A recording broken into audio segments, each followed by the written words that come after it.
Asal-usul ilmu berasal dari keingetahuan manusia dan keinginan untuk memahami dunia dan sekitarnya. Sejak zaman dahulu itu manusia telah mengamati fenomena alam yang terjadi dan mencoba mencari penjelasan rasional untuk apa yang telah mereka lihat.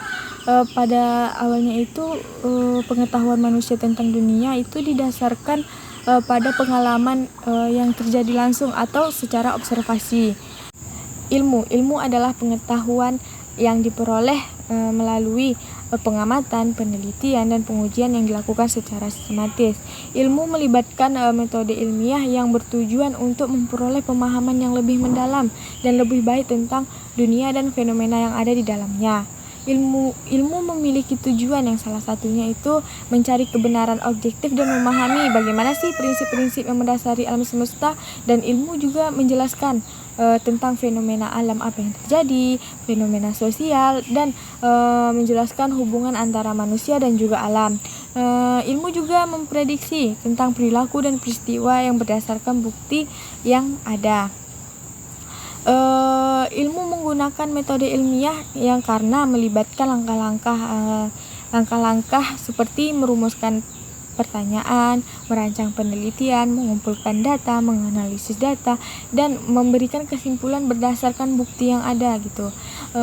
Ilmu juga merupakan upaya kolaboratif yang dimana penelitian dan ilmuwan itu saling bertukar pengetahuan atau saling bercerita gitu tentang temuan mereka dan metodologi mereka. Proses ini juga memungkinkan pengetahuan ilmiah untuk berkembang dan diperbarui seiring waktu. Jadi ilmu itu seiring waktu itu akan berubah gitu, karena mereka akan terus berkembang karena dari berita yang lama ke berita yang baru.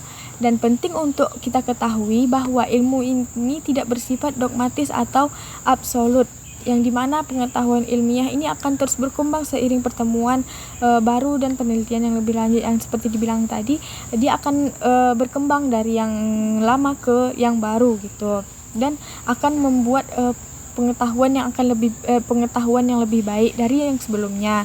Dan ilmu ini dapat kita simpulkan bahwa pengetahuan yang diperoleh melalui metode ilmiah yang bertujuan untuk memahami dunia dan isi dunia atau fenomena yang ada di dalam dunia ini dengan objektivitas dan kebenaran yang dapat diuji.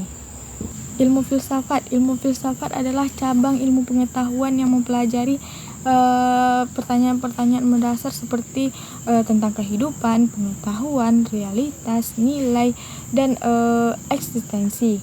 Filsafat juga memahami dunia dan manusia melalui pemikiran kritis, analisis logis, dan refleksi filosofis. Filsafat juga melibatkan berbagai topik seperti etika, metafisika, epistemologi, logika, estetika, dan filsafat politik. Tujuannya adalah untuk mencapai pemahaman yang lebih dalam tentang dunia dan manusia, serta mempertanyakan asumsi dan keyakinan yang mendasari pemikiran dan tindakan yang kita lakukan. Filsafat juga berusaha untuk memahami aspek-aspek kehidupan yang tidak dapat dijelaskan oleh ilmu pengetahuan atau metode ilmiah, yang bertujuan untuk mengembangkan pemikiran kritis, rasionalitas, dan pemahaman yang lebih mendalam tentang dunia dan manusia atau diri kita sendiri gitu. Jadi pentingnya ilmu filsafat itu dapat membantu kita memahami dunia di sekitar kita dan pertanyaan mendasar tentang eksistensi, pengetahuan, realitas, dan nilai. Melalui filsafat kita dapat mengembangkan pemahaman yang lebih dalam tentang tujuan hidup, makna hidup, dan hubungan antara individu dan masyarakat. Pendidikan dan pendidikan masyarakat saling terkait dan saling mempengaruhi antara satu dengan yang lainnya. Pendidikan adalah proses formal yang terjadi di dalam institusi seperti sekolah, universitas, atau lembaga pendidikan yang lainnya. Tujuan pendidikan ini adalah untuk memberikan pengetahuan, keterampilan, dan nilai-nilai kepada individu agar mereka dapat berkembang secara pribadi dan profesional. Pendidikan masyarakat melibatkan proses pembelajaran dan pengembangan pengetahuan, keterampilan, dan nilai-nilai di lingkungan formal pendidikan. Pendidikan masyarakat dapat terjadi melalui berbagai cara seperti melalui keluarga, komunitas, organisasi, atau non-pemerintah, bisa juga media, dan mungkin interaksi sosial. Jadi hubungan antara pendidikan dan pendidikan masyarakat ini terletak pada saling melengkapi dan saling memperkuat antara satu dengan yang lainnya. Pendidikan formal di sekolah memberikan landasan pengetahuan dan keterampilan dasar kepada individu. Sementara pendidikan masyarakat melibatkan pembelajaran sepanjang hayat dan pengembangan keterampilan yang berkelanjutan di luar lingkungan sekolah. Pendidikan masyarakat juga dapat memperkaya pendidikan formal dengan membawa pengalaman nyata, pengetahuan lokal, dan perspektif yang berbeda ke dalam proses pembelajaran.